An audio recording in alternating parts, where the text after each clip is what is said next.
Assalamualaikum warahmatullahi wabarakatuh. Perkenalkan, nama saya Vika Nuraini. Nomor NIM saya 12. Saya di sini akan menjelaskan sedikit tentang tafsir Al-Tustari karya Sahal bin Al-Tustari. Langsung saja, di sini saya akan menceritakan sedikit biografi tentang Sahal Al-Tustari itu, yang dimana nama lengkap beliau itu Muhammad Sahal bin Abdullah bin Yunus bin Isa bin Abdullah bin Rafi Al-Tustari, yang dimana Al-Tustari itu lahir pada tahun berapa ya, 203 Hijriah atau 818 Masehi, dan beliau juga wafat pada tahun 896 Masehi di Basrah. Setelah itu, waktu beliau umur 7 tahun itu, beliau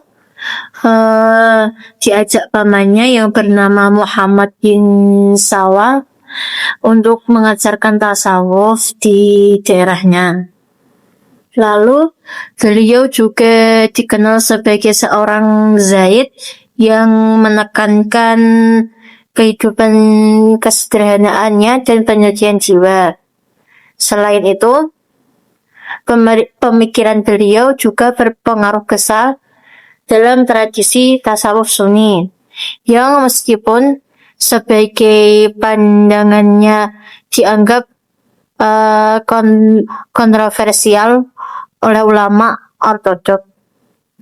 Di sisi itu, beliau mempunyai karya-karya yang sangat penting. Yaitu yang pertama Al-Quran, tafsir Al-Quran Al-Azim. Terus yang kedua Jaqaid Al-Muhibbin. Yang ketiga Mawaiz Al-Arifin. Lalu yang keempat Qasas Al-Anbiya. Terus yang kelima yaitu Hadan Fazan Al-Tafsir Al-Mansyur. Itu beberapa karya beliau yang penting untuk kita ketahui.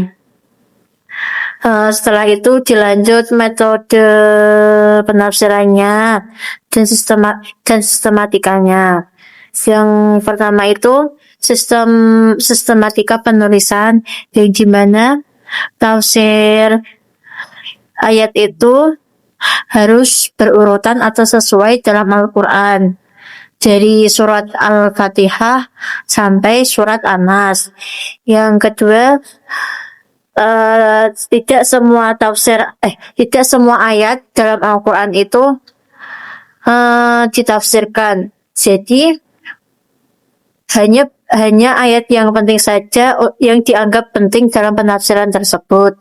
Terus yang terakhir, penjelasannya itu disampaikan secara sederhana, lugas, dan jelas. Lalu metode penafsirannya itu menggunakan metode Ismaili atau global dan ringkas, yang dimana kita harus menjelaskannya itu secara rinci, sama-sama juga biar orang yang dijelaskan itu bisa mengerti. Terus yang kedua, mengombinasi bin al-mansur atau riwayatnya dan bil riwayat itu. Yang terakhir itu sumber rujukannya itu harus jelas, semisal kayak Al-Quran atau hadis atau pengalaman spiritualnya tasawuf itu. Setelah itu corak penafsirannya, yang dimana itu memiliki corak sofistik yang menekankan makna batin dan spiritual ayat-ayat dalam Al-Quran itu sendiri. Terus ada kekurangan juga dan kelebihan dalam tafsir ini. Yang pertama itu kelebihan tafsir Al-Tustari. Yang pertama, gimana kelebihannya itu menekankan tazkiyatun nafas atau penyucian jiwa dan pembersihan hati. Terus yang kedua, mengaitkan makna ayat dan pembentukan dari akhlak kita.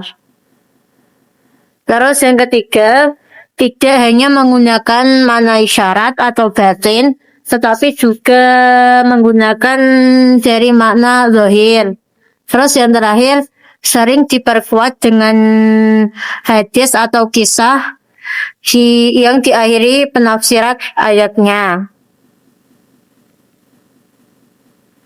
Terus kelebihan dari kitab Al-Tustari itu sendiri, yaitu yang pertama itu penjelasannya sangat singkat sehingga kurang mendalam. Jadi dalam kekurangan tafsir itu penjelasannya kurang rinci atau kurang global gitu, sehingga tidak bisa memahami, sehingga pembaca itu tidak bisa memahami makna tersebut. Terus yang kedua, tidak menafsirkan seluruh ayat, jadi cuma beberapa ayat tok gitu.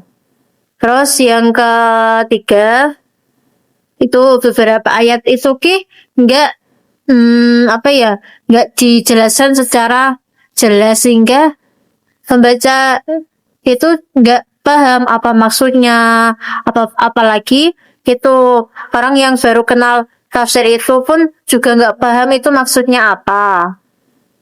Sekian penjelasan dari saya dari kitab Al-Tustari itu, karya Sahal bin Al-Tustari. Kurang lebihnya mohon maaf. Wassalamualaikum warahmatullahi wabarakatuh. See you.